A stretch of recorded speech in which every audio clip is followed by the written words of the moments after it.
Seguindo a nossa programação, gente, era para a professora Jaira ontem ter falado, né, professora Jaira, desse assunto, e hoje aí o Sim, imprevisto com falta de energia, à tarde aconteceu comigo, mesmo eu problema. soube, professora.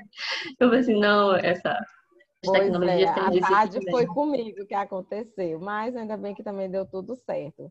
E aí, pessoal, tendo em vista, não é, esse imprevisto que aconteceu, nós conversamos com a professora Jari e ela se prontificou, não é, nesse finalzinho da manhã, a abordar a temática, tá, gente? Então, aqui nós vamos, a professora Jaira hoje vai expor, vai discutir, conversar um pouco aí com a gente sobre a assistência de enfermagem na analgesia ao parto, tá? Então, nós temos aí a professora Francisca Jaira Duarte Moraes. Ela é mestranda em saúde da mulher pela UFP, é especialista em enfermagem obstétrica. Cortou o áudio, professora, para mim aqui. Para mim também. Pode se apresentar na sequência, professora. Também enfermeira da Fundação Municipal de Saúde, membro da diretoria da ABENFO, preceptora e professora da pós-graduação em enfermagem obstétrica da Facídio de Vries, tá? Então, assim, nós temos a grande, a imensa honra de ter a professora Jaira juntamente conosco aqui nesta manhã, tá? Muito obrigada. Fique à vontade, viu, professora Jaira? Então, professora, primeiramente agradecer o convite, né? Fico imensamente feliz, lisonjeada de estar aqui hoje com vocês. Pelo convite, conversando sobre um assunto que eu gosto tanto, né? Que é parto, que é enfermeira obstetra, que também quem me conhece sabe que a gente é apaixonada por isso. Então, agradecer o convite, e desde já agradecer a participação de todo mundo que está disponibilizando o seu sábado, sua manhã de sábado, às vezes um dia que você tem de folga para você estar aqui, para a gente estar conversando, discutindo e aprendendo um pouquinho mais sobre. Então, desde já, agradecer a todo mundo que está aqui, a organização do evento, que está muito bom, um evento muito bem organizado, com conteúdos muito relevantes. Então, realmente é um prazer enorme estar aqui com vocês. E que, como a professora já falou, hoje a gente vai falar um pouquinho sobre analgesia de parto. Então, quando a gente fala de parto, a primeira coisa que vem à cabeça geralmente nas pessoas é a questão da dor, que é um dos maiores mitos que a gente tem sobre, é um dos maiores mitos e medo sobre a gestação, tanto para a família, quanto para a mulher, quanto para quem vai acompanhar, quanto para os profissionais. Então, a dor do parto, ela é muito atrelada essa vivência. Então, a gente não tem como falar de assistência ao parto normal sem falar da dor, porque ela é fisiológica. E antes de começar qualquer coisa, qualquer explanação, eu queria convidar vocês para a gente assistir um trechinho de um vídeo, que é um vídeo que eu gosto muito. Sempre quando eu vou falar sobre a assistência ao parto, falar sobre o trabalho de parto, a gente não tem como, eu ainda não sou mãe, então esse vídeo, ele traz o relato de algumas mães que vivenciaram esse processo. Então, ele é tão particular, tão único, que só quem vive esse processo, eu acho que consegue falar, consegue sentir isso. Eu queria trazer para vocês, ele é um vídeo muito bom, incrível. Posso passar o link para vocês acessarem na entrevista depois, mas eu queria que vocês parassem 3 minutinhos só para ver o início desse vídeo. Eu queria só dar um alerta para quem está de fone de ouvido, baixar um pouquinho, porque vocês vão ouvir alguns barulhos. E para quem está com áudio aberto para o público, também ter um pouquinho de cuidado, que as pessoas podem se assustar. E a gente vai ter algumas mulheres em trabalho de parto, tá bom? Então eu vou passar só um comecinho desse vídeo e queria que vocês parassem um pouquinho e atentassem, que lessem a mensagem que vai aparecer na tela, ouvissem com o coração que esse vídeo vai mostrar para vocês.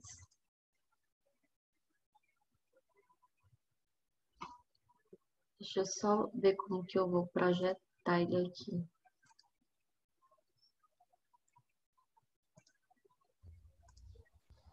Deixa eu ver se aparece.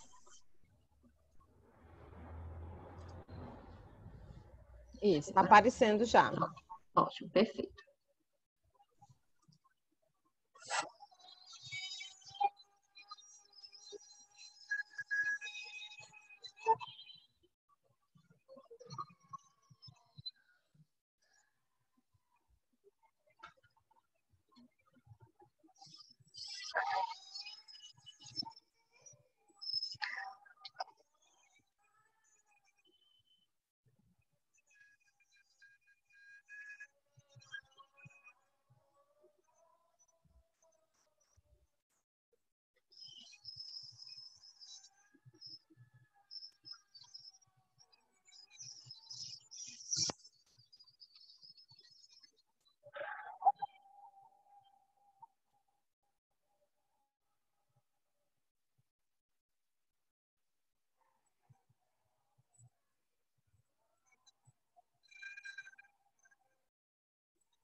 Professora Jaira, não está saindo o som para a gente.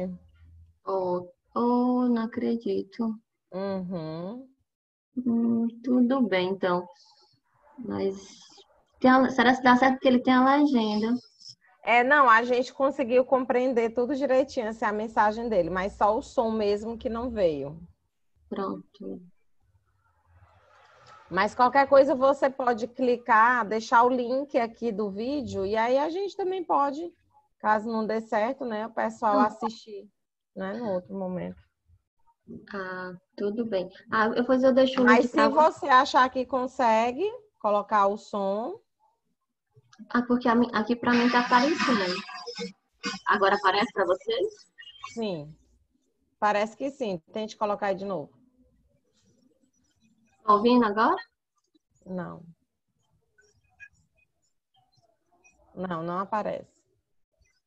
Tudo bem, então. Pois é, eu deixo o link para vocês porque é um vídeo incrível. Eu posso falar um pouquinho sobre ele. Então, vou voltar aqui minha apresentação para a gente dar continuidade. Esse vídeo chamado do Parto é do Instinto Fotografias. É um vídeo que ele vai falar. Deixa eu só projetar aqui a minha apresentação. Vou tornar aqui.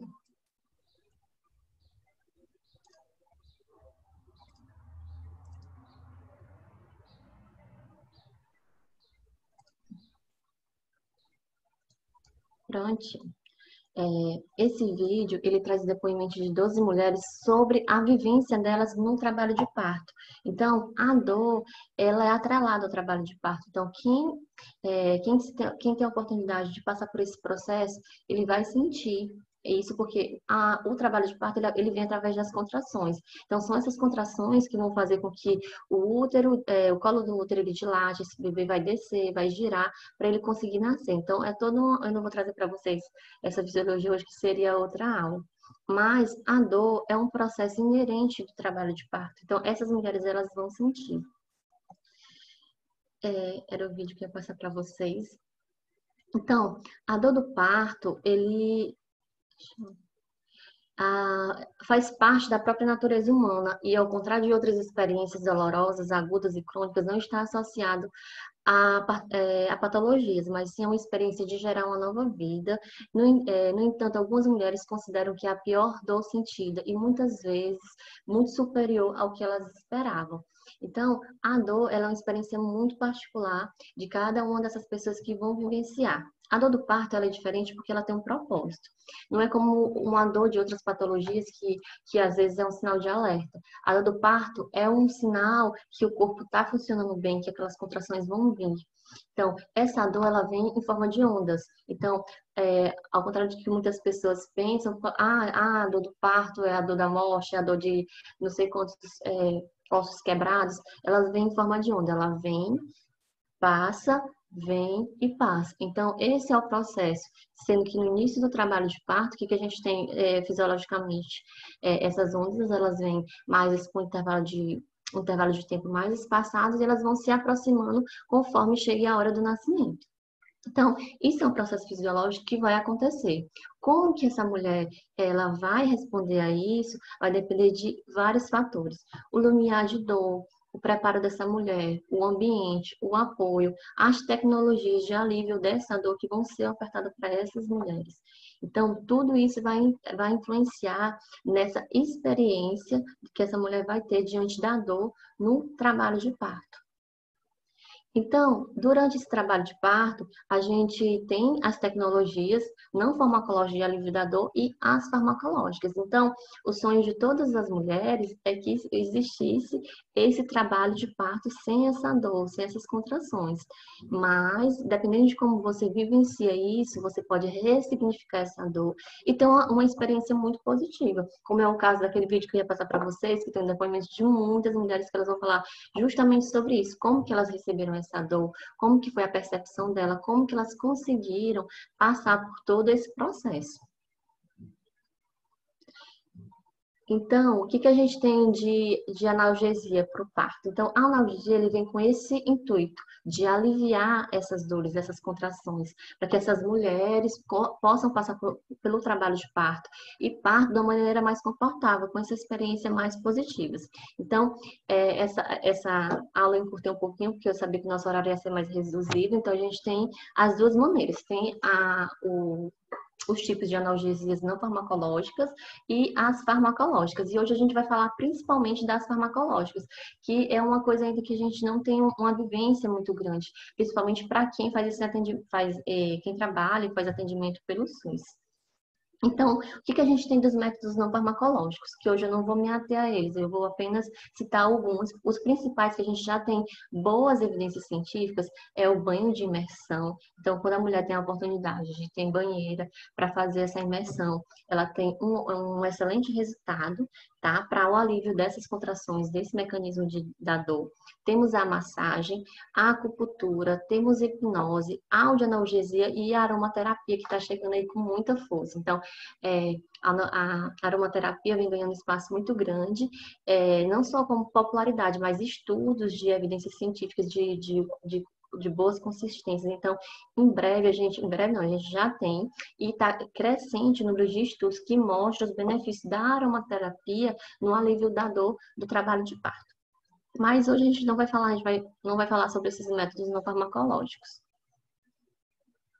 Então, primeiramente, a gente tem que diferenciar, saber o que é analgesia de anestesia. Então, a Jaira, pode analgesia no trabalho de parto? Pode anestesia no trabalho de parto? Qual que é a diferença? Então, a analgesia, que é o que a gente utiliza durante o trabalho de parto normal, ela visa promover o alívio da dor sem perdas sensitivas ou da consciência ou da mobilidade. E já ao contrário da anestesia, que é o que a gente tem mais familiaridade, que é o que acontece quando a gente tem um parto operatório, uma cesariana, que ela vai fazer o bloqueio de todas as vias de sensibilidades e motores. Então, vai haver um bloqueio total dessa sensibilidade e uma perda motora de onde essa anestesia vai ser aplicada. Então, na foto, a gente pode ver uma paciente, inclusive uma enfermeira obstetra, que ela foi submetida à analgesia e mesmo assim ela não perde essa mobilidade, que é o nosso intuito, que essa mulher ela tem esse alívio da dor do trabalho de parto sem perder a autonomia do trabalho de parto, sem perder a sensibilidade motora dos membros inferiores, que ela consiga deambular, que ela consiga se movimentar, sem perder a consciência. Na foto a gente tem uma enfermeira obstetra em trabalho de parto e junto outras duas enfermeiras obstetras acompanhando, ajudando nessa mobilidade, fazendo os exercícios para que esse trabalho de parto haja progressão. Então, como a gente sabe, para o trabalho de parto, o que a gente tem de recomendação é que a mulher adote posições livres, então ela escolher a posição que ela quer ficar. E que essa posição seja confortável para ela, e as posições verticalizadas a gente sabe que tem uma maior eficiência para ajudar nesse trabalho de parto, na descida, para que esse trabalho de parto possa progredir. Então, o que a gente precisa para fazer uma analgesia farmacológica? Então, primeiramente, a gente vai tentar os métodos não farmacológicos. Então, quando a mulher está em trabalho de parto, a gente começa pelos métodos não farmacológicos para tentar ajudar com que ela consiga lidar com a dor, com as contrações, com essas ondas que virão, através dos métodos não farmacológicos. Então, a gente pode oferecer para elas. Então, também é muito importante isso, que os estudos mostram que as mulheres têm uma relação bem melhor com esses métodos não farmacológicos quando eles são decididos em conjuntos. Então, você vai decidir junto com uma parturiente, junto com a sua paciente, qual o método que ela quer utilizar. Então, a gente pode começar pelos não farmacológicos, por exemplo, a massagem, a compressa morna, o banho de chuveiro com água quente, ou o banho de imersão, aromaterapia. Então, conversando junto com essa mulher, vocês podem tentar esses métodos não farmacológicos. Diante a mulher pode precisar, então tem muitas mulheres tem muitas mulheres que vão conseguir parir sem esses métodos, mas a experiência vai ser muito mais positiva se ela tiver essa disponibilidade, tanto dos métodos farmacológicos como não farmacológicos. E isso vai ser uma conduta muito individualizada. Então, tem muitas mulheres que a gente chama que tem um parto natural, sem precisar dessas intervenções de analgesia farmacológica. Então, a gente começa por esse processo no farmacológico e se a gente esgotar essas possibilidades, a gente vai começar a ofertar, se a gente estiver disponível no serviço, essa analgesia farmacológica. E hoje eu vou trazer para vocês um pouquinho quais os tipos que a gente tem, quais os mais comuns, os benefícios que a gente tem ao usar esses métodos farmacológicos. Então, se a gente esgotar essas possibilidades, a gente vai para uma avaliação anestésica. Então, a gente vai precisar, na maioria das vezes, de um profissional anestesista, é o ideal que a gente tenha, esse profissional anestesiologista para fazer essa pré-avaliação, para saber se existe alguma contraindicação, qual ofertar para essa mulher, qual os métodos que ele tem disponível, qual que é mais adequado para aquele momento, para aquela situação. Então, a gente vai ver a história clínica, o exame físico, como que foi esse pré-natal, como que está a evolução do trabalho de parto, onde que está essa evolução do trabalho de parto. Se a gente está na fase inicial, se a gente está na fase latente, se a gente está numa fase ativa, se a gente já está no expulsivo. Então, a gente precisa conhecer essas fases de trabalho de parto para a gente poder, junto com essa mulher, então a gente vai formar uma equipe. Então, essa decisão não vai ser do médico obstetra, não vai ser do anestesista, nem vai ser da mulher, nem vai ser da enfermeira obstetra. Então, tem que ser uma decisão coletiva, expondo os riscos e os benefícios. E qual a disponibilidade de métodos que a gente tem naquele momento. Então, com tudo isso, a gente vai analisar qual material que a gente tem disponível e acessível para aquela mulher. E junto, quando a gente for fazer essa analgesia, a gente sempre tem que ter também os materiais disponíveis no caso de urgência. Então, intercorrências podem sim acontecer e a gente tem que estar preparado para isso. Então, além de fazer toda essa anamnese, a preparação, ter o material disponível para analgesia e anestesia, a gente tem que ter os materiais, se por acaso, diante da intercorrência, que a gente possa conseguir intervir nesse processo. Então, o que é o ideal? O anestésico ideal seria, ele faria, então, o bloqueio exclusivo das vias dolorosas, deixando intactas as demais funções maternas. Então, essa seria a analgesia ideal, que a gente tivesse um anestésico que a gente conseguisse usar para bloquear só a via de dor e que a mulher não perdesse a sensibilidade, que a mulher não perdesse a consciência ou não tivesse efeitos colaterais. Infelizmente, a gente não tem um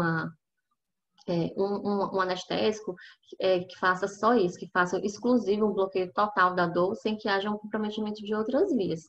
Então, a gente tem alguns tipos de analgesia farmacológica. Então, a gente vai ter analgesia inalatória, endovenosa e intramuscular. E a gente vai ter também as de bloqueio, que é de bloqueio regional, que são os bloqueios espinhais, que hoje é o que a gente tem de padrão ouro, que tem a melhor eficiência, que se aproxima a isso que a gente falou, que ele faz o bloqueio da dor, sem que a mulher perca essa sensibilidade, sem que ela perda a função motora.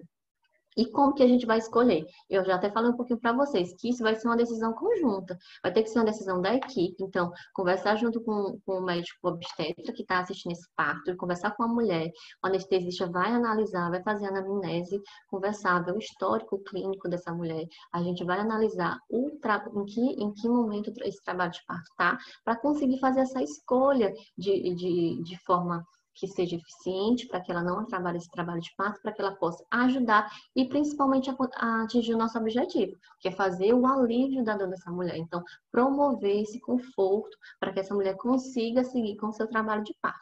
Então, tudo isso é importante para que a gente possa escolher essa analgesia. Então, falando um pouquinho sobre o que a gente tem de analgesia endovenosa. Então, ela geralmente é utilizada por obstetras, quando geralmente a gente não tem a disponibilidade de um médico anestesista. Então, eles podem optar por isso. Então, geralmente, eles fazem uso de opioides, mas a gente tem algumas desvantagens no uso dessa analgesia com métodos endovenosos e intramuscular. Qual é o principal delas? Elas fazem uma analgesia incompleta. Então, a maioria das mulheres que fazem uso desses opioides, elas não têm uma resposta muito boa e eficiente na diminuição dessa dor do trabalho de parto. E elas trazem também muitos efeitos colaterais para a mãe, como náusea, sonolência e tonteira. E para o bebê, elas podem trazer como repercussões, né, como depressão respiratória ao nascer, sonolência que pode durar vários dias. E alguns estudos mostram que algumas dessas medicações podem, inclusive, ter um efeito negativo sobre a amamentação. A gente tem, o que a gente tem assim, de melhor qualidade, que tem uma menor interferência?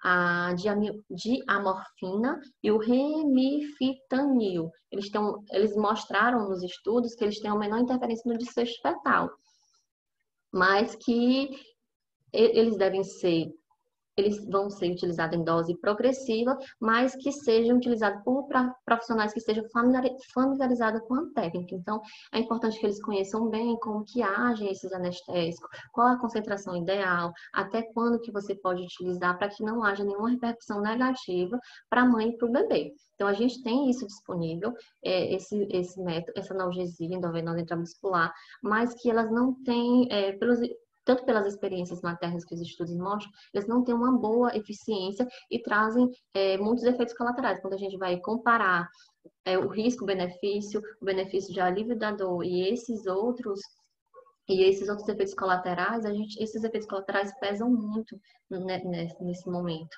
Então, geralmente é uma analgesia que se a gente puder evitar, a gente poderia, se a gente tiver outros tipos que a gente possa optar, seja preferível.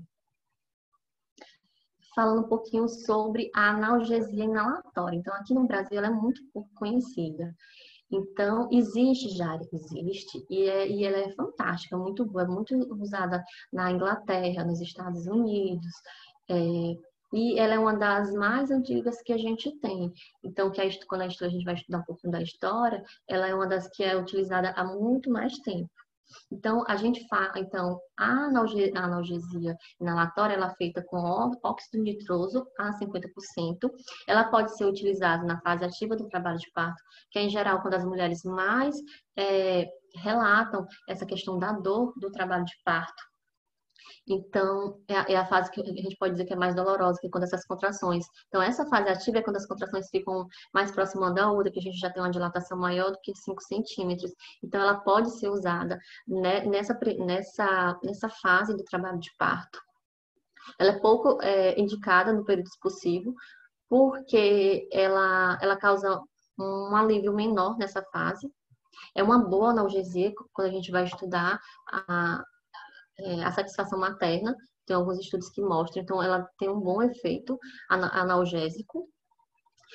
Não tem efeito sobre a contratilidade uterina e a vitalidade fetal, que é uma coisa muito boa, porque a gente vai ver que alguns métodos farmacológicos, elas vão ter esse efeito sobre a diminuição da contratilidade uterina e sobre a vitalidade fetal, que é o que a gente viu no caso dos endovenosos e intramuscular, que pode ter alteração na vitalidade fetal. Nos estudos que a gente vê com óxido nitroso, a gente não viu desfechos ruins que alterem essa contratilidade uterina e essa vitalidade fetal. Então, a mulher vai continuar com o seu trabalho de parto, não vai ter interferência nas contrações e nem vai ter um efeito sobre o feto. E ela tem um pico de efeito em torno de 50 segundos e vai ter eliminação pulmonar. Então, ela tem um processamento bem simples, que ela não vai ser metabolizada nem no fígado, nem no rim. Então, por ter essa eliminação pulmonar, a gente vai ter menos efeitos sistêmicos no corpo. O que a gente tem de desvantagem? Ela passa bem rápido, então ela tem um efeito de 50 segundos e o tempo de duração vai depender da dose que essa mulher vai usar e como que ela vai receber também essa medicação. Então, ela vai ser uma mistura de óxido nitroso e de oxigênio. Ela pode ser feita de maneira contínua, então tem alguns locais que a gente vai colocar essa máscara e a gente vai fazer o controle e ela vai fazer a dispensação, né, desse gás de forma contínua. E também pode ser feito de válvula de alta demanda. Então, a mulher vai lá, quando ela faz a inalação, dá aquele alívio, quando ela vê, aí fica sobre as contrações e aguarda. Então, quando ela vê que existe a necessidade, ela vai novamente, faz a inalação do óxido nitroso e vai conseguir controlar essa dor durante o trabalho de parto.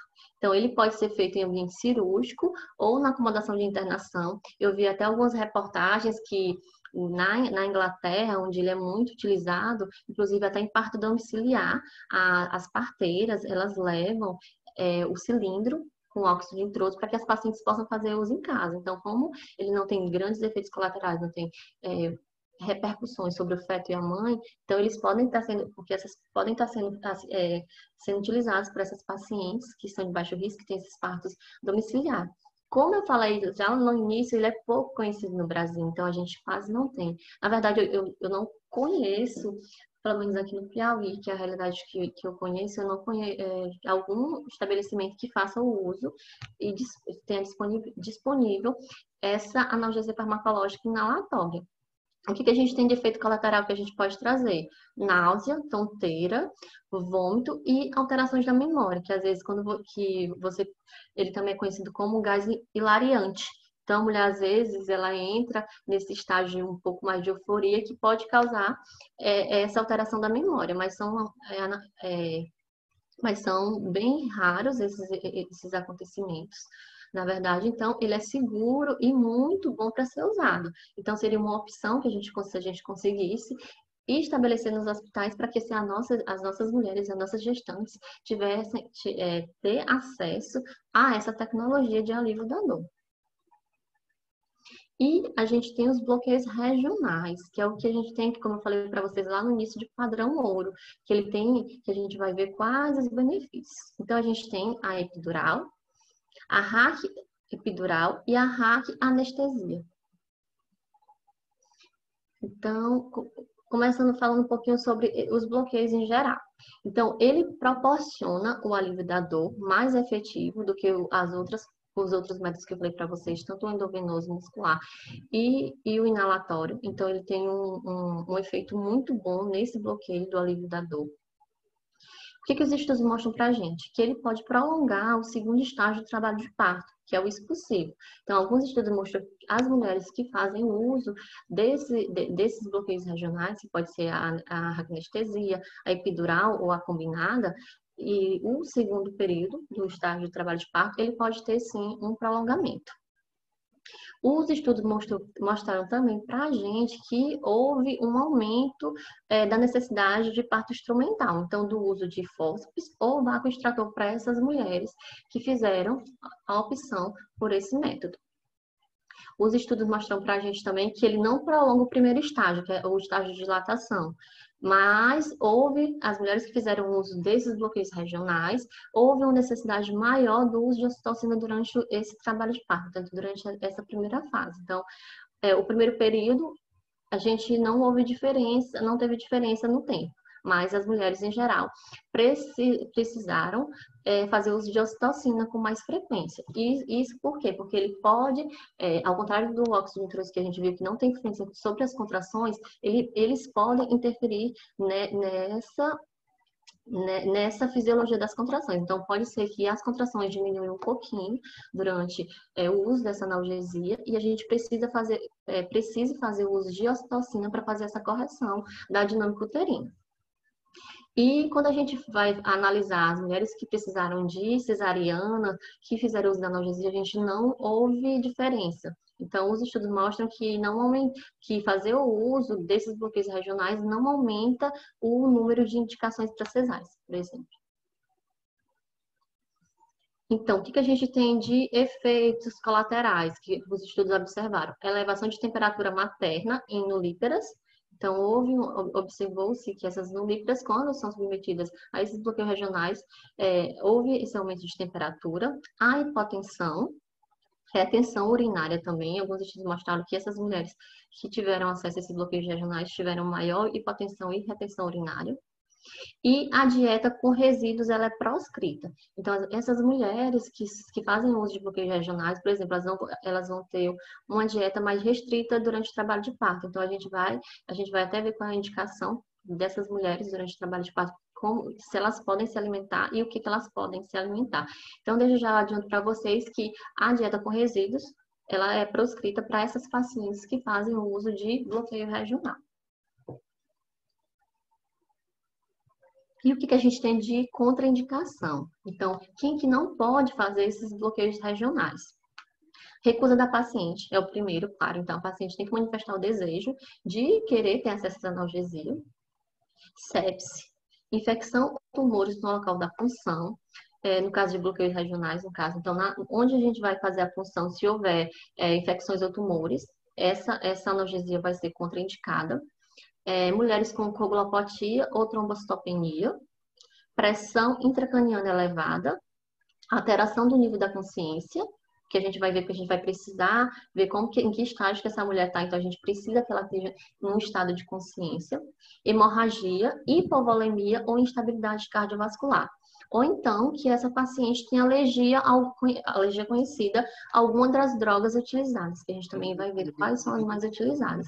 Então, diante desse quadro, existem outras contraindicações relativas, que quem vai decidir isso é o anestesista. Então, lá na anamnese,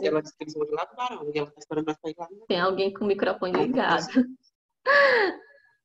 Aí, então lá naquela Pronto, acho que já foi anamnese... desligado, né?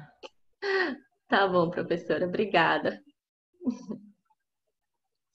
Pronto. Então, lá naquela anamnese que o anestesista vai fazer antes de ofertar esses métodos farmacológicos de alívio, ele vai ver nessa anamnese se ela tem alguma dessas contraindicações. Essas são as contraindicações absolutas e a gente tem algumas contraindicações relativas que vão ser observadas lá naquele início, na consulta, na anamnese feita pelo médico anestesista. E a monitorização para essas pacientes. Então, isso eu acho que é a parte mais importante, inclusive é a questão de concurso, de prova de residência, para quem está querendo fazer residência para enfermagem obstétrica ou neonatal. Então, essa é a parte mais importante, falando quando a gente vai falar de assistência de enfermagem dessas parturientes, a gente fazer essa monitorização para essas pacientes que vão receber o bloqueio regional. Tanto a epidural, como a combinada, como a RAC epidural. Então, quais são os cuidados que a gente tem que ter? Então, para a parturiente, a gente vai ter que fazer essa monitorização. Então, a partir do momento que essa paciente recebe essa analgesia, nos primeiros 30 minutos, aqui, o que a gente tem que fazer? Pressão arterial não invasiva de 5 em 5 minutos. Ah, Jaira, é muito? Sim, é muito, mas é necessário. Então, nos primeiros 30 minutos, essa mulher vai precisar de um monitoramento digamos, me fugiu a palavra, mais pertinho, então mais contínuo. Então, a gente vai ter que ficar mais atento nesses primeiros 30 minutos, justamente porque vai ser quando a mulher vai começar a reagir a essa analgesia, como que ela vai receber essas medicações. Então, esse monitoramento nos primeiros 30 minutos é muito importante que ele seja feito e que ele seja feito de forma adequada. Então, nos primeiros 30 minutos, a gente vai fazer pressão arterial de 5 em 5 minutos, por conta do risco de hipotensão que a gente viu, que é uma das maiores consequências que a gente tem para esses bloqueios regionais é a hipotensão.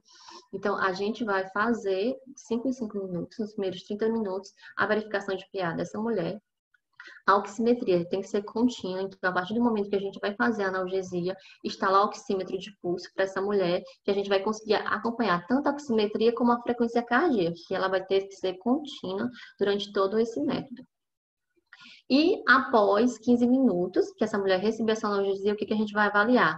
O nível de bloqueio, então saber como que está essa mulher, se ela houve bloqueio motor, se ela está conseguindo movimentar os membros inferiores, a sensibilidade perineal, teste de função motora, teste de equilíbrio e de hipotensão postural. Jari, por que a gente tem que fazer essa avaliação? Porque qual que é o nosso objetivo?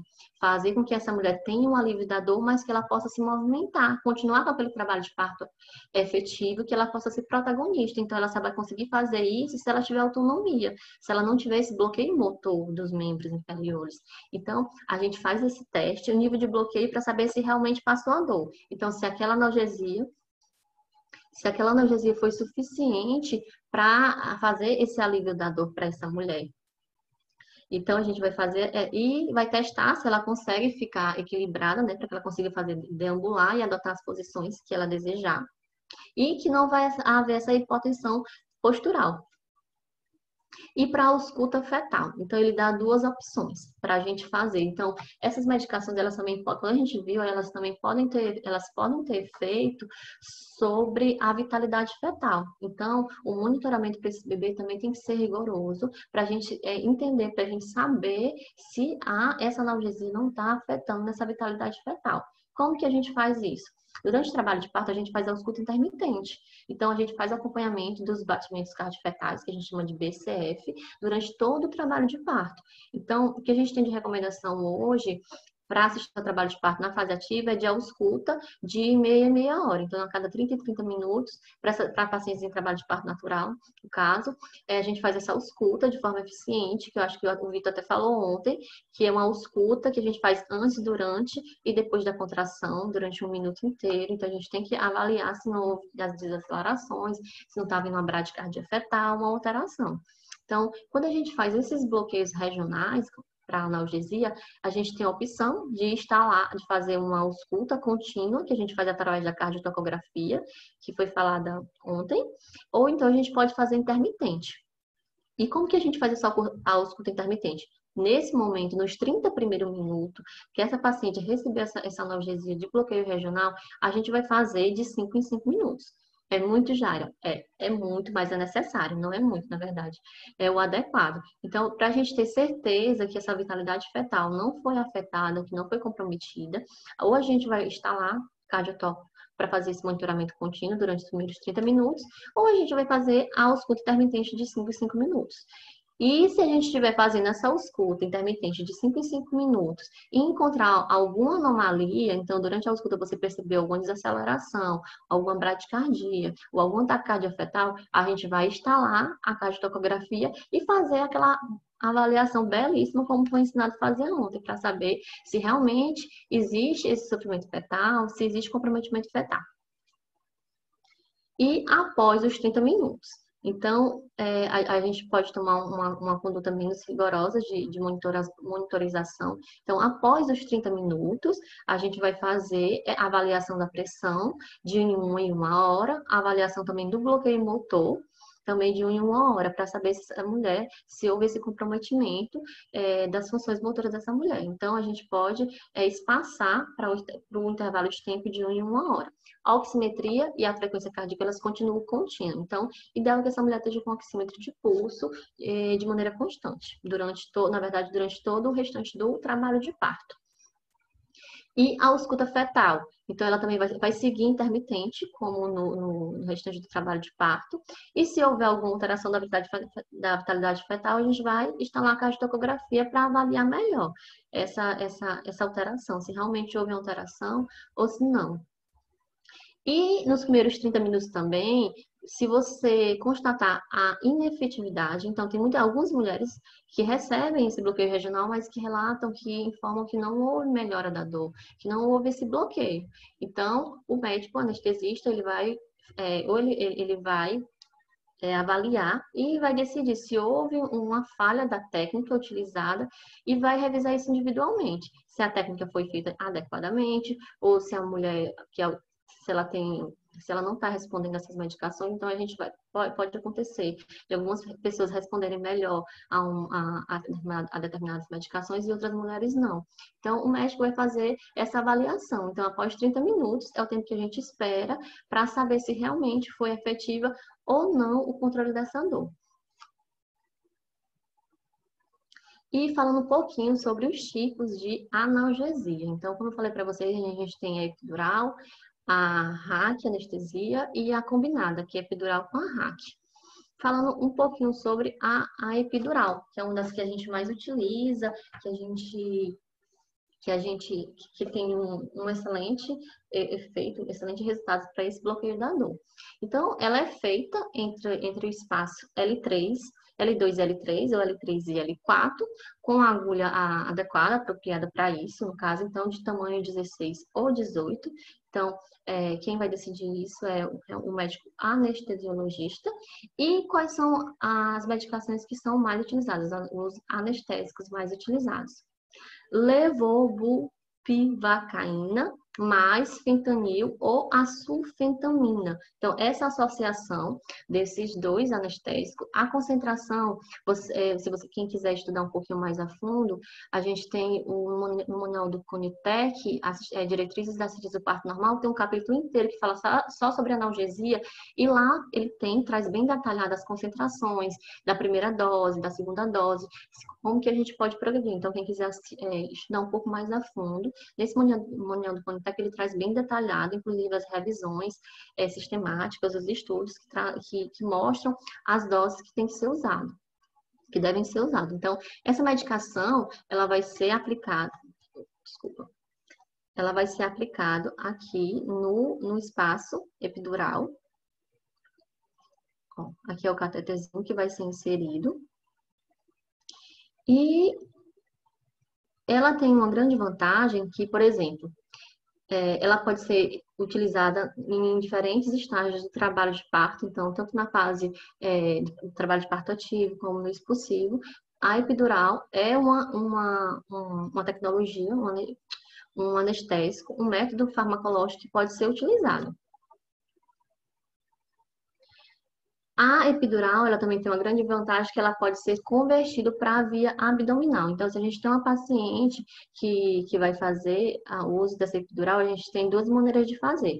Pode fazer a epidural e não deixar o catéter, e você pode fazer e deixar um catéter, para que essa analgesia ela possa ser reaplicada em outras doses. E ela tem a vantagem que ela pode ser convertida para um parto abdominal. Por exemplo, se essa mulher via precisar de uma cesárea ou evoluir para uma cesariana, se ela já tiver com o cateter funcionado, o anestesista pode só calcular a dose para que, em vez de analgesia, ela seja uma anestesia, para que essa mulher vá para a cesariana. Ela pode ser usada em bolos, ou infusão contínua, ou em bolos mandatórios. Ou então, pode ser essa infusão controlada pela paciente, que eu procurei um pouquinho sobre isso, como que poderia ser, mas eu não encontrei. Eu acho que não é uma realidade nossa, que essa analgesia pode ser controlada pela paciente, a questão da quantidade de aplicação. Como a gente tem aquela opção do ácido nitroso, que a paciente tem um acesso, faz a inalação. Então, geralmente, essas doses, ela é controlada pelo médico anestesista. Então, ele faz a primeira dose, faz aquela avaliação na primeira hora do bloqueio da dor, que se realmente foi efetivo ou não, e ele vai calcular se precisa fazer uma reaplicação, se precisa aumentar a dosagem, ou quando a mulher, por exemplo, se ela conseguir ter esse alívio ou esse bloqueio da dor, daqui a algumas horas, 1, 2, 3 ou 4 horas, ela pedir novamente uma reaplicação dessa analgesia. Então, essa foto é uma foto de uma paciente, foi a minha primeira paciente que eu acompanhei durante o trabalho de parto, que recebeu analgesia. Então, como eu tenho uma formação pelo SUS e a gente não vê essa analgesia sendo utilizada, pelo menos não era a minha realidade, enquanto estudante de obstetrícia, ver essas pacientes em trabalho de parto recebendo bloqueio regional. Então, eu não tive essa oportunidade, eu já vim conhecer ela na minha prática profissional como enfermeira da Mater Luz. Então, essa paciente Amanda foi a primeira paciente que eu acompanhei que recebeu a epidural, essa analgesia, durante o trabalho de parto. Então nessa experiência, a gente teve uma experiência bem positiva, porque houve o controle da dor. Então, ela já estava em alguns dias em prol de trabalho de parto, então estava realmente um pouco chegando nessa fase ativa, e a analgesia trouxe para ela esse período de conforto. Então, a Amanda, ela recebeu muito bem a analgesia, porque nesse primeiro momento de analgesia, de alívio desse bloqueio, do alívio da dor, ela conseguiu descansar. Então, ela conseguiu dormir durante desses primeiros 30 minutos. A gente conseguiu fazer essa monitorização dela. Ela conseguiu descansar bem durante essas contrações. Então, depois disso, que ela conseguiu descansar, ela conseguiu voltar revigorada para continuar com esse trabalho de parto. Depois disso, a gente conseguiu levantar, caminhar, fazer os exercícios para que a Heloísa nascesse. Então, foi uma experiência muito boa que a gente teve. Então, essa foi a primeira paciente que eu acompanhei que recebeu analgesia do parto. Falando um pouquinho sobre a raquianestesia. Então, ao contrário do que muitos pensam, que a raquianestesia ela faz o bloqueio total, como que a experiência que a gente mais tem, que são as cesarianas, que são usadas para anestesia. Então, existe essa diferença, que a gente viu lá no início, que a anestesia ela faz esse bloqueio tanto da dor como da função motora. E a analgesia não, ela procura, né, busca fazer só o bloqueio das sensações dolorosas. Então, a raquianestesia ela é principalmente usada na fase de dilatação completa. A punção vai acontecer na parte da... Vai acontecer uma punção subaracnoide, que é onde vai ser feita a injeção a administração dessas medicações. E ela é muito utilizada nessa fase de dilatação completa porque ela tem uma aplicação mais fácil do que a epidural. Então, a aplicação da RAC, analgesia, desculpa, tenho que consertar no meu slide, porque eu acho que foi o corretor, tá? RAC, anestesia. Ela tem uma vantagem que ela tem um curto período de latência. Então, quando a gente faz a administração, em torno de 1 a 2 horas depois, essa mulher já vai estar recuperada, então já vai estar de alta anestésica. E ela tem mínimas concentrações fetais e maternas. E para essa resolução anestésica. Então, a gente tem poucos efeitos dessas medicações, dessa aplicação da mãe para o bebê. Então, aqui mostra para vocês o espaço subaracnoide, onde que é feita essa aplicação. Onde que é feita essa aplicação. Então, é um método que pode ser usado, na verdade, que deve ser usado.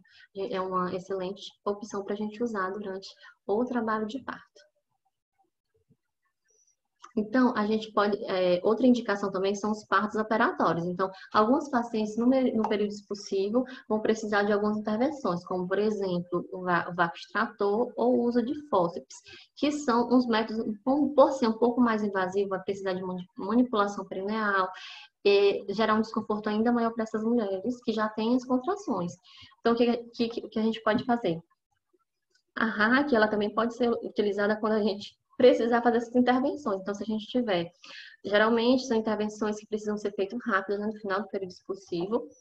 Então, se a gente tiver disponível, a RAC ela é muito mais fácil para ser aplicada, muito mais rápido.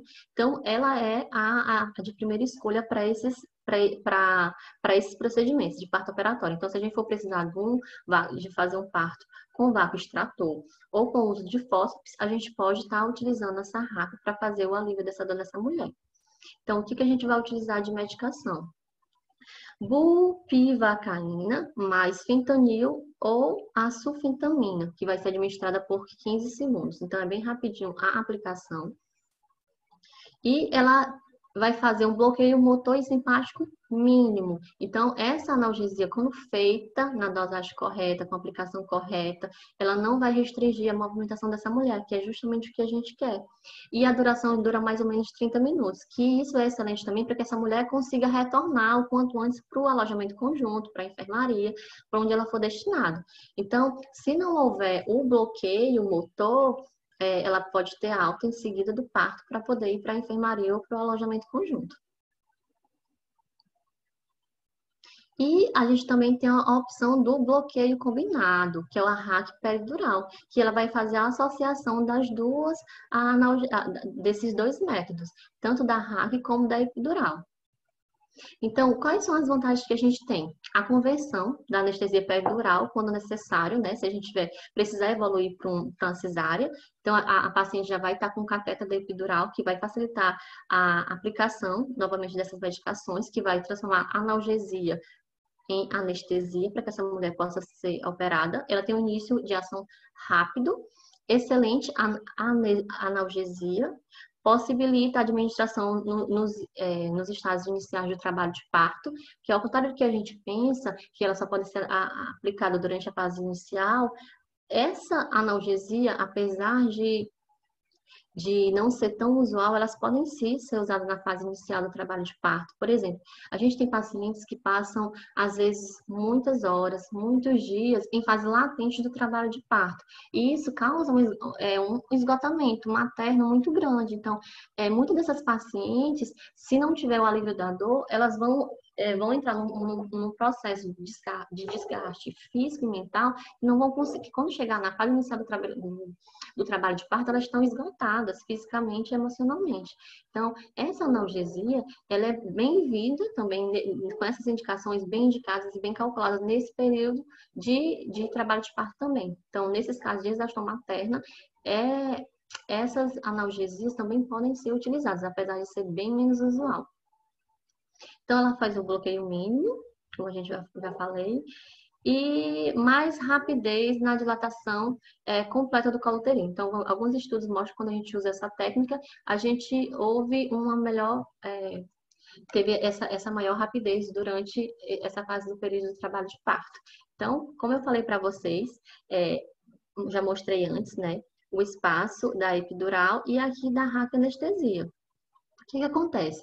A gente pode fazer o bloqueio, pode fazer dupla punção, então ela pode ser feita, na verdade, separadamente, ou existe um catéter próprio que faz essa dupla aplicação já. Então, o médico anestesiologista que vai fazer o uso dessa técnica, ele tem que ter conhecimento, claro, e domínio do uso desse catéter. Então, ele pode fazer tanto separadamente, as duas aplicações, como também tem um catéter próprio para fazer essa aplicação.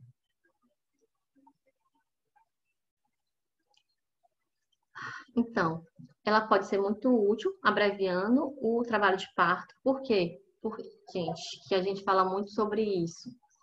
A dor. A dor das contrações, ela pode trazer um desgaste psicológico muito grande. E a gente sabe que o trabalho de parto, ele é movido por hormônios. Então, quando há um desarranjo dessa parte hormonal do trabalho de parto, as contrações podem ficar menos efetivas, a sensação de dor ela pode ser muito maior. Então, quando a mulher tem um controle, o alívio dessa dor, ela pode seguir muito num trabalho de parto muito mais tranquilo, muito mais eficiente. Então, né, com o uso desse método de bloqueio combinado, a gente teve menos incidências de parto instrumental. Então, as pacientes que fizeram, quando a gente faz a comparação desse bloqueio combinado com os outros bloqueios separadamente, as mulheres que usaram o duplo bloqueio, elas tiveram menos partos operatórios. Como eu falei para vocês, a punção pode ser única com agulha própria ou pode ser dupla. E também mostrou que a gente teve menos complicações graves do que a epidural. Então, é uma técnica também muito boa para ser utilizada. E mostra ser uma técnica muito segura. Então, a gente tem muitos estudos que mostram que é uma técnica segura e boa para ser usada como analgesia do trabalho de parto. Então, o que a gente tem que ter de cuidados quando essas pacientes passam por esse bloqueio regional, então quando elas estão sobre o efeito. Então, não é necessário jejum e a gente pode ofertar líquidos claros. Como eu falei para vocês, o que está proscrito são a ingesta de resíduos sólidos, mas essa mulher pode se alimentar livremente com oferta de líquidos, suco, chá, líquidos claros, como traz as recomendações para o parto normal. A punção venosa. Então, é importante que antes de fazer esse bloqueio regional, a gente faça a punção de um acesso calibroso para essa mulher. Como eu falei para vocês, um dos efeitos colaterais que a gente pode ter dessas analgesias é a hipotensão. Então, a gente precisa de um acesso calibroso e, caso aconteça isso, a gente consiga reverter o quadro. Antes, eles utilizavam, antes de fazer esse bloqueio regional, fazia a punção e já fazia uma hiperidratação dessa mulher, uma hidratação rápida, mas os estudos mostram que não existe essa necessidade. Então, a gente faz a punção venosa, uma punção venosa calibrosa para essas pacientes, mas não há necessidade de fazer essa administração dessa hidratação sem que haja uma real indicação, sem que essa mulher faça uma hipotensão. E a avaliação da analgesia ou anestesia, então, quando a gente fizer essa analgesia, a gente sempre vai avaliar se realmente houve só o bloqueio da dor ou houve bloqueio motor dessas pacientes. Incentivar a deambular e adotar as posições verticalizadas, que é o que a gente quer que essa mulher tenha o controle da dor, mas que ela não perca esses movimentos. O uso de ocitocina. Então, como a gente viu, então, algumas mulheres que fazem uso desse bloqueio regional, elas têm uma alteração das contrações, do trabalho de parto. Então, antes era muito comum já fazer o bloqueio regional já com a infusão de ocitocina.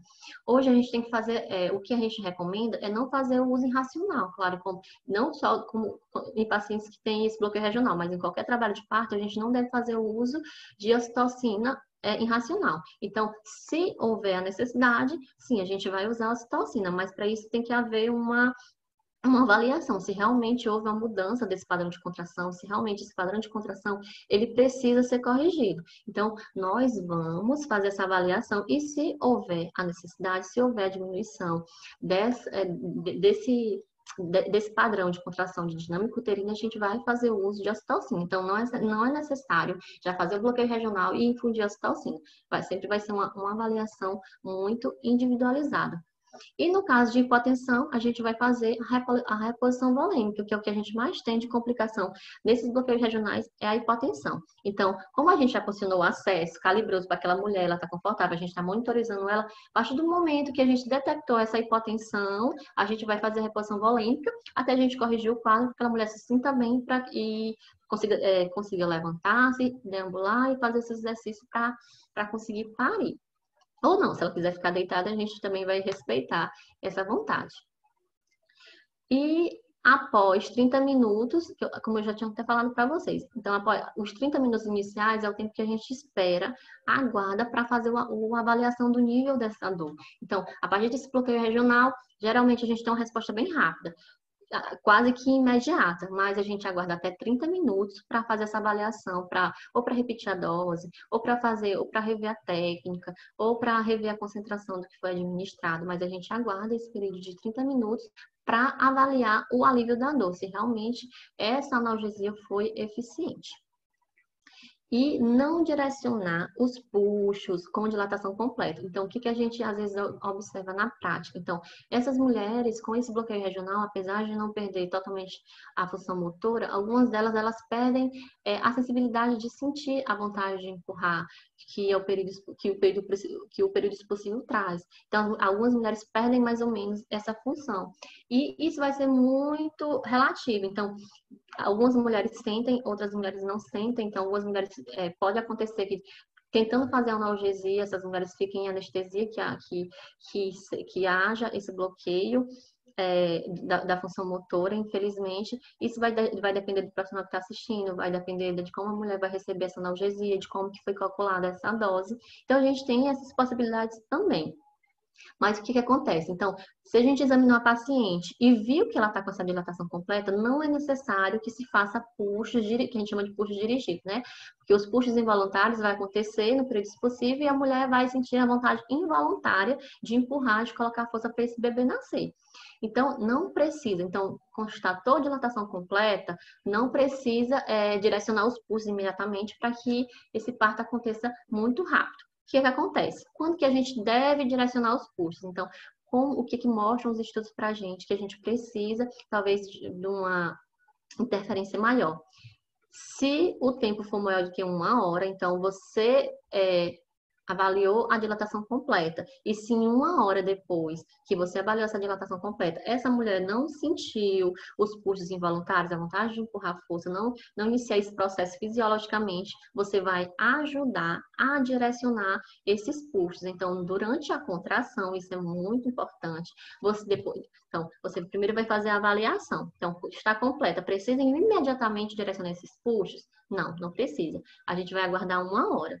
Se 1 hora depois, mesmo assim, essa mulher ainda não manifestou os pulsos involuntários, aí você vai ajudá-la a direcionar esses pulsos. Como, Jari? A gente vai sentir a contração. Então, põe a mão sobre o útero, a gente sente a contração e nesse momento a gente ajuda a direcionar. Esse é o momento de fazer força. Então, a gente vai mais ou menos direcionar esses pulsos durante as contrações, nunca fora dela.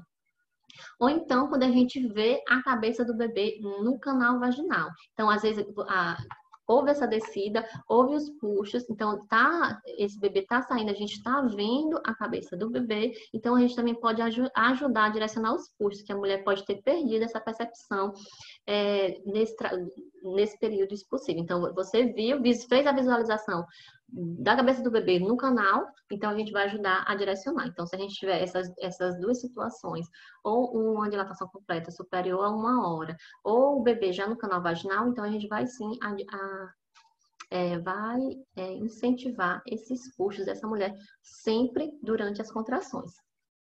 E a gente também, então, se esse bloqueio tiver sido feito no período expulsivo, a gente vai fazer com que esse nascimento aconteça em até 4 horas. Então, esse é mais ou menos o tempo que os estudos mostram que a gente não vai ter interferência sobre a vitalidade fetal e outras complicações maternas. Então, a partir do momento que a gente faz esse bloqueio no período expulsivo, a gente tem até um período de segurança, na verdade, até 4 horas para fazer com que esse nascimento aconteça. Então, não precisa pode ser na calma, a gente pode seguir com esse trabalho de parto, sempre com a monitorização materna e fetal, para que ambos terminem esse processo com saúde, que é o nosso principal objetivo, um nascimento saudável e uma mulher satisfeita, independente da via de parto ou das intervenções que foram necessárias. E o que a gente tem de possíveis complicações? Prurido, então é muito comum que essas mulheres que sintam esse prurido após a administração, náuseas e vômitos, hipotensão arterial, como eu já até tinha falado, que é uma das principais, que é o que geralmente acontece, retenção urinária pode acontecer, o bloqueio motor, como eu falei para vocês, então que na tentativa de fazer analgesia, a gente faça uma anestesia que acabe fazendo com que tenha um bloqueio motor, e isso vai ser muito relativo, como eu já falei, que vai depender da técnica que foi usada, do profissional que assistiu, de como essa mulher recebeu essa dose, como essa dose de medicação foi recebida. Sonolência materna, depressão respiratória materna, cefaleia após a punção da dura mater e a ruptura ou migração do catéter, para aquelas pacientes que ficam com o catéter. Então, existem essas possíveis complicações que são manejáveis, então a gente com a monitorização adequada e assistência qualificada, a gente consegue conduzir essas possíveis complicações. Então, a mulher, quando ela recebe a opção da analgesia farmacológica, principalmente, ela tem que ser bem orientada sobre essas possíveis complicações. Então, a senhora pode ter sim, pode acontecer, acontece em todo mundo? Não, gente, não vai acontecer em todo mundo, mas são complicações que são possíveis de acontecer. E a paciente, ao optar por esse método, ela tem que saber o que pode acontecer ou não. Então, pode sim acontecer o prurido, a náusea, o vômito, pode acontecer o bloqueio motor, que é uma das coisas que a gente mais evita, que essa mulher pode falar, poxa, eu queria analgesia, mas eu queria levantar, eu queria caminhar, mas agora eu não consigo. Então, sim, pode acontecer, e a mulher tem que ser alertada sobre isso. E o que a gente tem de desafio sobre essa questão da analgesia farmacológica no SUS? O que a gente tem de maior desafio é o acesso universal no SUS. Então, muitas pacientes, elas nunca vão ter esse acesso, nunca não. Mas a nossa realidade hoje do sistema público de saúde, que as mulheres não têm essa opção de analgesia farmacológica, infelizmente. Hoje, os métodos não farmacológicos estão sendo, sim, graças a Deus, muito bem utilizados. A enfermagem obstétrica, inclusive, tem um papel fundamental na expansão desses métodos não farmacológicos. Mas a analgesia farmacológica, ela ainda é uma realidade muito distante de muitos hospitais do sistema único de saúde. E o que isso gera de ruim? A gente tem uma grande formação de profissionais em serviços públicos. Então, a maioria desses profissionais que vão se formar, eles vão ter o campo de estágio, o campo de prática no cenário público. E se no cenário público essa analgesia de parto, ela não é feita, a gente vai ter profissionais que não têm experiência na administração dessas medicações, no manejo da analgesia farmacológica durante o trabalho de parto. Então, a gente pode ter resultados ruins, como profissional que não é habilitado, que não tem conhecimento, que não tem experiência para manejar a analgesia farmacológica, ele pode interromper o trabalho de parto, de repente fazer uma dosagem na qual altere muito o padrão de contração das contrações, pode aumentar o grau de sofrimento das pacientes, porque ele usa um método que não é adequado, funciona uma vez, funciona outra, mas a paciente acaba se frustrando porque não teve a analgesia, o alívio da dor que ela esperava. procedimentos dolorosos, invasivos e os efeitos adversos relacionados à administração das doses. Então, hoje ainda é um desafio muito grande para que a gente consiga que todas as mulheres que desejarem, que tiverem indicação, fazer o uso dessa analgesia farmacológica. Então, é um desafio muito grande que a gente ainda tem no SUS. E eu queria falar até para vocês, Jária, e no Piauí isso existe? Existe. Então, a gente, nos serviços particulares, a gente tem a gente tem bons profissionais que fazem uso, que dominam a técnica, mas, infelizmente, no serviço público, dos que eu conheço alguns serviços aqui da capital, de Teresina, mas o serviço público aqui do Piauí, eu desconheço alguma maternidade ou algum serviço que disponha dessas analgesias farmacológicas. Agora, nos serviços particulares, sim, a gente está disponível para as pacientes, inclusive para as pacientes que são assistidas pelo plano de saúde. Então, o plano de saúde cobre, sim, a analgesia de parto. E eu queria perguntar agora para vocês. A gente está quase finalizando essa nossa conversa. Eu tive que apertar um pouquinho, tirar algumas coisas, porque foi um encaixe que a gente teve que fazer por conta do problema que eu tive ontem. Mas eu queria saber de vocês, qual a justificativa fundamental para a analgesia do parto? Então, por quê? E quando a gente deve utilizar essa analgesia?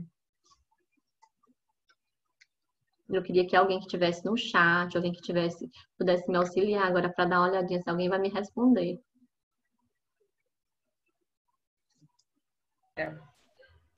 Jaira?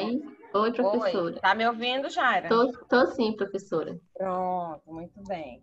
E Jaira, tem uma pessoa que vai ficar nos ajudando aí, é o Rafael de Castro Santos. Ele é um dos nossos monitores, tá? Mas ele é enfermeiro, tá? Graduado pela Uninova FAP e também ele é aluno lá da pós de obstetrícia aqui do IESM, tá bom? Então ele vai... Tá ok, professora. Queria saber se alguém me respondeu no chat, alguma conversa, se alguém sabe qual é a justificativa. Eu queria finalizar essa nossa conversa hoje sobre essa justificativa. Se alguém sabe qual é a justificativa fundamental para a analgesia do parto.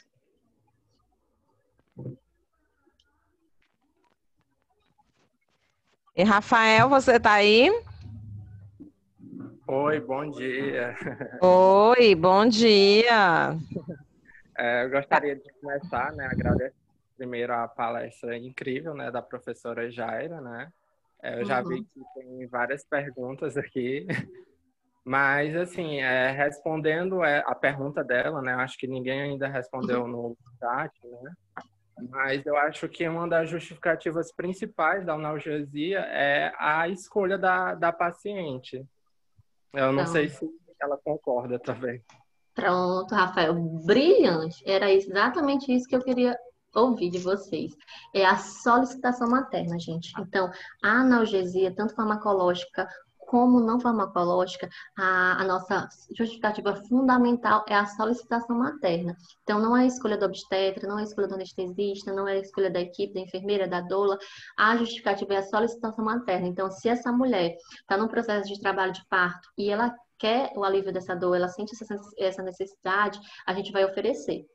Então, a gente vai ver quais as técnicas que a gente tem disponível e vai oferecer para ela. Então, a justificativa fundamental, a gente não precisa de outra justificativa. A justificativa fundamental que a gente tem é o desejo materno, tá bom? E eu queria finalizar essa parte, falar para vocês, foi um prazer estar aqui, espero ter contribuído um pouquinho. Estou disponível para perguntas, se alguém tiver. E se alguém tiver alguma pergunta para fazer, alguma discussão, alguém quiser complementar também a minha fala, quiser conversar, eu também estou disponível. Não sei, eu tentei ser o mais breve possível, a gente já está se aproximando de 12 horas. Isso. Mas eu estou disponível para vocês. E Rafael, pois faça aí alguns questionamentos. Não são muitos, né, Jaira? Mas eu acho que dá para a gente esclarecer aí algumas dúvidas, não é? Tudo bem, professora, eu estou disponível e me comprometo a tentar responder. Se não conseguir, posso ficar de dar a resposta para vocês depois, estudar um pouquinho mais. Professora Jara, a gente tem algumas perguntas aqui, eu vou começar a passar algumas, né, porque, assim, não são muitas, mas tem uma quantidade, assim, bem favorável. A primeira pergunta que perguntaram no chat é: Se é mito ou verdade que a raquianestesia causa cefaleia persistente. Ela quer saber se causa cefaleia crônica. Pronto.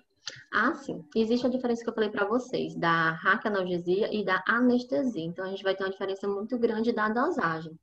Essa complicação de cefaleia pós-RAC, geralmente ela acontece na anestesia. Então, para aquelas pacientes que vai ter aquele bloqueio motor, na analgesia a gente não tem geralmente essas repercussões, porque é uma dosagem menor.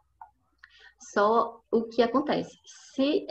A gente tem muitos pacientes que se submetem à anestesia que relatam que tem durante muito, inclusive a gente tem muitas pacientes que depois retornam aos serviços de saúde com essa queixa de cefaleia, às vezes após 4, 5 dias, uma semana, às vezes mensal, passou já um mês, está quase no final do puerpério e ainda apresenta cefaleia pós-RAC, mas de anestesia. De analgesia, eu não sei te precisar, porque eu não vi nenhum estudo quanto a isso, e a minha experiência clínica ainda é muito pequena, porque a gente só tem a disponibilidade da raquianalgesia nos serviços particulares, então para um grupo muito pequeno de mulheres. Então, eu nunca, na minha prática clínica, eu nunca tive essa queixa de cefaleia por raquianalgesia, mas existem muitas mulheres que, na anestesia, então, quando são submetidas a cesarianas, sim, ficaram com cefaleia durante muito tempo, inclusive até anos, relatam essa dor de cabeça. A outra pergunta também é relacionada, né, à RAC. Ela quer saber quais são as sequelas que a RAC pode deixar. Isso eu não sei te precisar, porque quando a gente fala de RAC, eu acho que ela está falando de RAC anestesia. Eu acho que o erro da punção pode acarretar algum bloqueio motor por muito mais tempo, temporário ou permanente, que eu acho que isso deve ser muito raro. Outra coisa da RAC é essa cefaleia muito prolongada durante muito tempo. Vou continuar aqui com as perguntas, então. Outra pessoa, ela quer saber se é mito ou verdade que com certo tempo a gente sente, né, a reação da anestesia, tipo dor no local da aplicação. Pronto, isso. É porque houve uma punção e é uma punção profunda. Então, a gente imagina, por exemplo, quando a gente faz a administração, por exemplo, da medicação intramuscular, a gente passa vários dias dolorosos, a gente sempre sente o local da punção. E não seria diferente na região espinhal. Então, houve uma punção, então houve um rompimento da integridade da pele e dos outros tecidos, então eu acho que não teria como você não sentir nada no local. Algumas pessoas vão ser mais sensíveis e outras não. Então, sim, você vai sentir um pouquinho, né, após essa punção. Tem mais perguntas, né, Rafael? Sim, são várias, na verdade. Mas, Que bom. Outra pessoa, ela quer saber, né, o que faz quando a paciente ela tem a alergia à anestesia e a escolha do tipo de parto tem que ser cesáreo. Vai depender muito do tipo de alergia que essa paciente manifestar. Então, tem muitas pacientes que elas podem manifestar desde prurido intenso, sonolência, ou alguma relação mais grave, tipo um choque anafilático, que são coisas mais graves. Então, isso vai depender da avaliação individual dessa paciente, qual a reação que ela manifestou. E, geralmente, a gente tem, como eu falei para vocês lá no início, que a gente precisa, uma das primeiras coisas que eu falei, que a gente precisa de material de urgência para conduzir essas intercorrências. Então, a gente vai precisar de material de intubação, a gente vai precisar de carrinho de parada, a gente vai precisar de medicações que são antagonistas desses analgésicos. Então, vai depender quanto às reações que essa paciente vai ter. A gente pode desde de medicações que são antagonistas, como a suspensão dessas medicações, ou a hiperidratação fisiológica. Então, vai depender muito do que essa paciente acontecer. E, claro, se ela evoluir para uma alergia grave, um choque anafilático, o parto terá que ser cesárea. Então, ela vai ter que ser entubada e tudo. Lembrando que isso, eu acho que isso é muito raro de acontecer. Eu presenciei, nem ouvi falar de nenhum caso, e nem vi na literatura algum caso de alguma reação dessa tão grave que a paciente tenha uma sequela muito grave ou, de repente, um choque anafilático. A outra pergunta, ela também está relacionada, né? A pessoa ela quer saber se a paciente que não pode tomar a anestesia RAC, né? Isso vai significar que ela também não pode tomar outros tipos de anestesia. Não, não. Como eu falei para vocês, é um processo muito individualizado. Então, se ela não tiver nenhuma daquelas contraindicações absolutas que eu falei para vocês durante a palestra, vou até colocar aqui na tela para vocês, para a gente relembrar quais são as contraindicações absolutas. Então, se ela não tiver... Deixa eu procurar. Pronto. Se ela não tiver sepsis, infecção, tumores no local da punção, algum problema de coagulopatia, trombocitopenia, pressão intracraniana elevada, alteração no nível de consciência, um processo hemorrágico, hipovolemia ou alergia a alguma droga conhecida, não.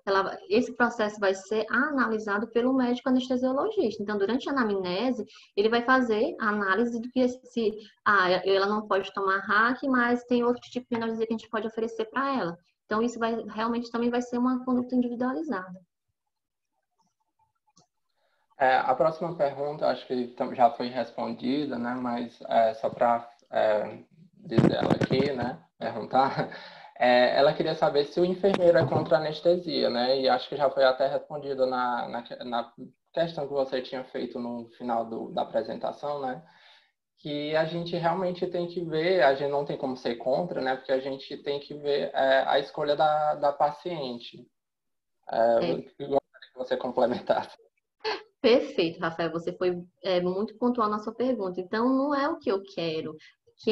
Vai ser o que eu quero quando eu, enfermeira obstetra, for a parturiente. Que eu não vou estar, no caso, nessa incumbência de enfermeira. Então, é a questão de ter o recurso disponível e ser o desejo dessa mulher, dessa mãe. Então, eu não tenho... Então, tem muitos enfermeiros que não gostam, inclusive, da analgesia, porque tem todos aqueles riscos e tem alguns desfechos que podem realmente demorar um pouco mais o trabalho de parto, como a gente já viu. Mas eu, enquanto enfermeira, não posso influir. O que eu posso fazer? Qual é o meu papel enquanto enfermeira obstetra no parto? Auxiliar a mulher na escolha desse método.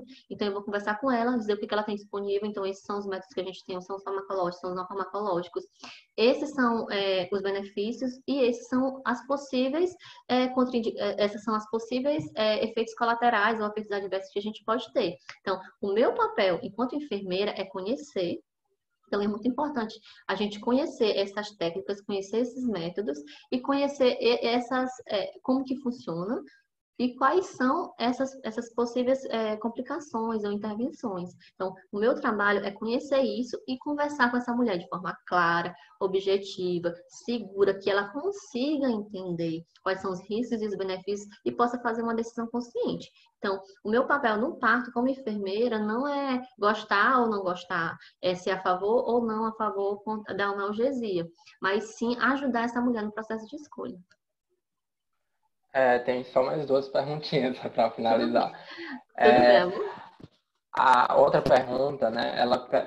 Estamos habilitados para o uso de analgesia não farmacológica, mesmo quando o serviço não tenha nenhum protocolo? Sim. Assim, quando a gente fala de protocolo não farmacológico, eu acho muito difícil a maioria dos serviços, eles não dispõem de um protocolo de uso de métodos não farmacológicos de alívio da dor. Então, o que acontece? A gente usa muito de maneira indiscriminada, sem ter esse protocolo, às vezes sem ter uma orientação, com esses métodos não farmacológicos, que a gente falou lá no início, que é a massagem, o banho de imersão, a aromaterapia, a acupuntura. Então, esses são alguns métodos não farmacológicos que a gente pode estar usando, mas que a maioria dos serviços não é regulamentado, porque muitos não têm ainda uma evidência científica de boa consistência para a gente gerar esse protocolo, e muitas instituições não organizam isso. O que a gente tem que fazer enquanto profissional? A gente tem que conhecer esses métodos. Não é porque banho morno é bom, que a gente vai levar todo mundo para o banho morno, não é porque a aromaterapia é boa, ou já tem boa evidência científica, ou eu uso a lavanda, eu uso a sálvia, eu uso outros óleos, que a gente vai usar em todo mundo. Então, a gente tem que primeiro conhecer esses métodos, a gente tem que ter a responsabilidade de estudar, para que a gente possa usar eles de forma consciente, para que a gente não cause nenhum dano para essa mulher, para esse trabalho de parto. Então, o nosso papel, principalmente, é estudar esses métodos não farmacológicos, entender como que funciona, qual é o mecanismo de ação, em quais situações é indicada, inclusive, né, porque na farmacológica não vai ter um momento oportuno para ser utilizado. Tem, por exemplo, o banho de imersão, que a gente vê nas evidências científicas, é que ele é melhor utilizado, ele tem um melhor efeito quando usado em fase ativa do trabalho de parto. Então, por exemplo, com maior do que 5 centímetros de dilatação, quando você usa nessa fase muito precoce, que é a fase latente, menos de 5 centímetros de dilatação ou contrações não tão efetivas, ao invés de você trazer benefícios para esse parto, você pode prolongar esse período inicial. Então, não é porque todo mundo usa que a gente vai usar de forma indiscriminada. Infelizmente, a gente não tem. A gente pode sim usar, se você, enquanto enfermeira ou enfermeira obstetra, tiver conhecimento desse método, souber como utilizar, qual o momento mais oportuno, sim, você pode utilizar, mas o ideal realmente seria que a gente tivesse protocolo para isso. Então chegamos à última pergunta. Na verdade, é um questionamento, né? Ela disse que não entende muito sobre o assunto e ela queria saber se o parto se o parto é normal, por que se usa analgesia? Pronto. Então, ela vai falar, a gente vai entrar em outro contexto, que são diferentes tipos de parto. Então, não é porque é parto normal que não se possa usar analgesia. O que a gente tem diferença? De parto normal para parto natural. Então, o parto normal é como eu posso falar? O parto normal, ele é vaginal e ele pode ser natural ou não. Então, a via de parto vai ser vaginal, mas ela pode sim ter o que a gente chama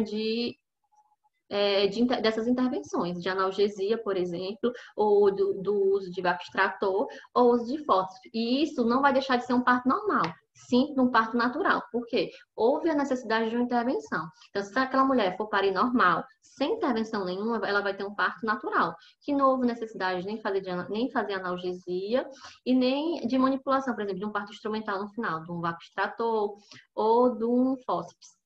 Mas esse parto vai continuar sendo normal, só que um parto com intervenções, com analgesia, com o uso até o uso de ocitocina também deixa de ser um parto natural, por exemplo, porque a mulher precisou de uma intervenção para poder evoluir por final desse trabalho de parto. Então, qualquer intervenção que você faça durante esse trabalho de parto deixa ele de ser natural.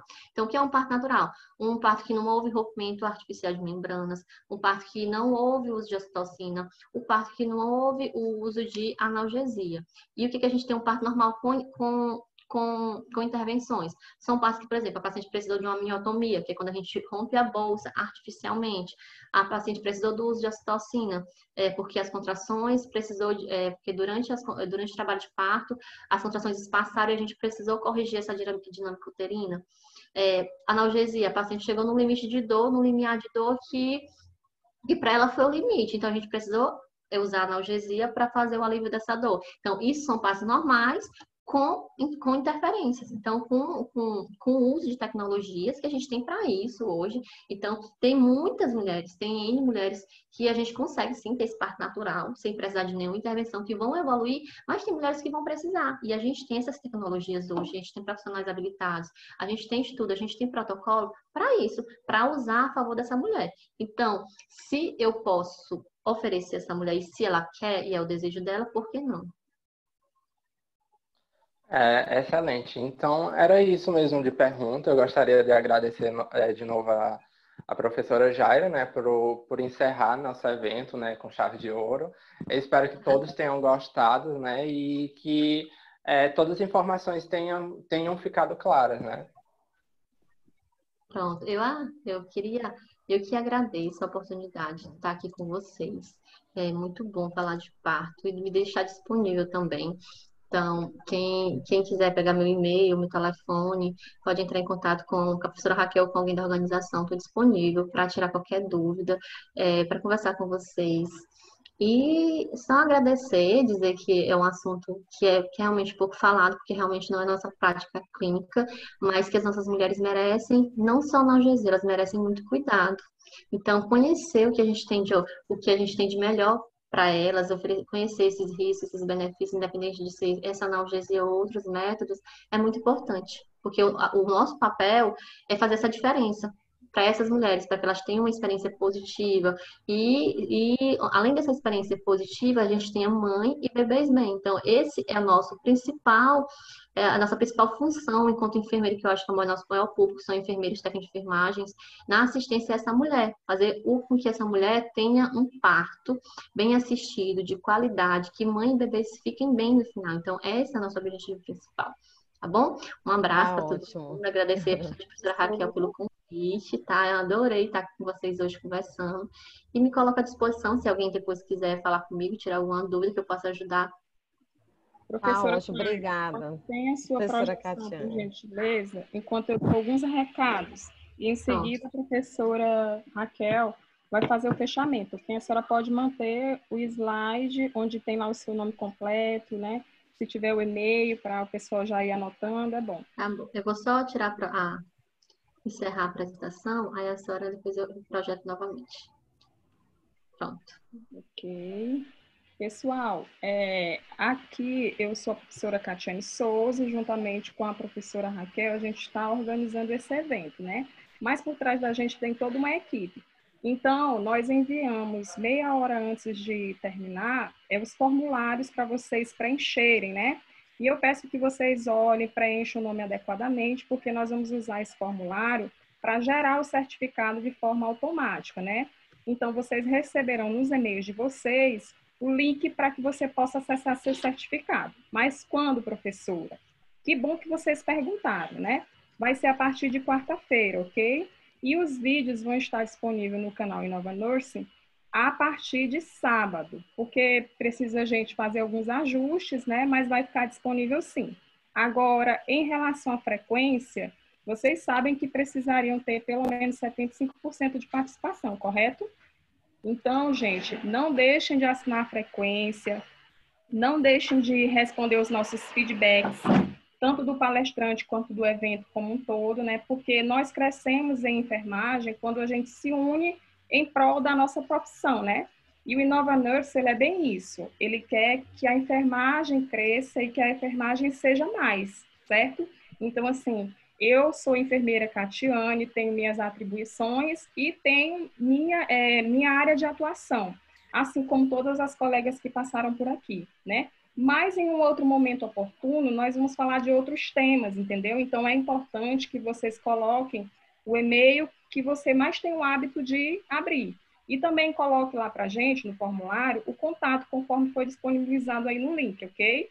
Então, o certificado só vai ser gerado a partir de quarta-feira, quando vocês vão receber nos e-mails de vocês um link para acessar seu certificado, ok? Passo aí o encerramento para a professora Raquel. Ah, ótimo. Muito obrigada, professora Catiane. Pessoal, então, assim, nós estamos nesse momento finalizando as nossas atividades do curso, tá? Do primeiro mini curso de atualização em enfermagem obstétrica, tá? Que, como vocês já sabem, realmente, esse curso ele veio como uma proposta nossa, como um projeto realmente com a finalidade de termos esse momento para inovar, para fortalecer, para atualizar a nossa prática profissional, tá? Enquanto enfermeiros. Nós fizemos esse evento também com o apoio do IESME, tá? Como eu já disse no início, eu sou coordenadora do curso de pós-graduação em enfermagem de lá. A professora Catiane também é professora de lá, tá? E aí, então, realmente, essa iniciativa veio, não é, de todos nós, e nós queremos aproveitar para agradecer a participação de cada um de vocês, agradecer, gente, a participação dos monitores, agradecer a participação de todos os palestrantes, de todas as pessoas que realmente estiveram envolvidas nesse momento, e realmente, assim, expressar essa nossa gratidão e dizer que nada disso seria possível sem a ajuda, sem a contribuição, sem a colaboração de cada um de vocês. Então, nós estamos muito felizes e muito gratos por este momento que foi tão rico, tá? Para todos nós. Nós esperamos ter conseguido superar as expectativas que foram geradas, tá? E dizer que realmente nós fizemos todo o esforço, tá? Todos nós, os monitores, todas as pessoas envolvidas, para a gente realmente ter um momento que trouxesse grande contribuição para a nossa prática profissional, tá certo? Então, gente, nosso muito obrigada mesmo, tá? E nós finalizamos aqui as nossas atividades, tá? Relacionadas ao primeiro mini curso de atualização em enfermagem obstétrica, tá? Nossa gratidão, gente. Tenham todos um bom final de semana. Fiquem conectados.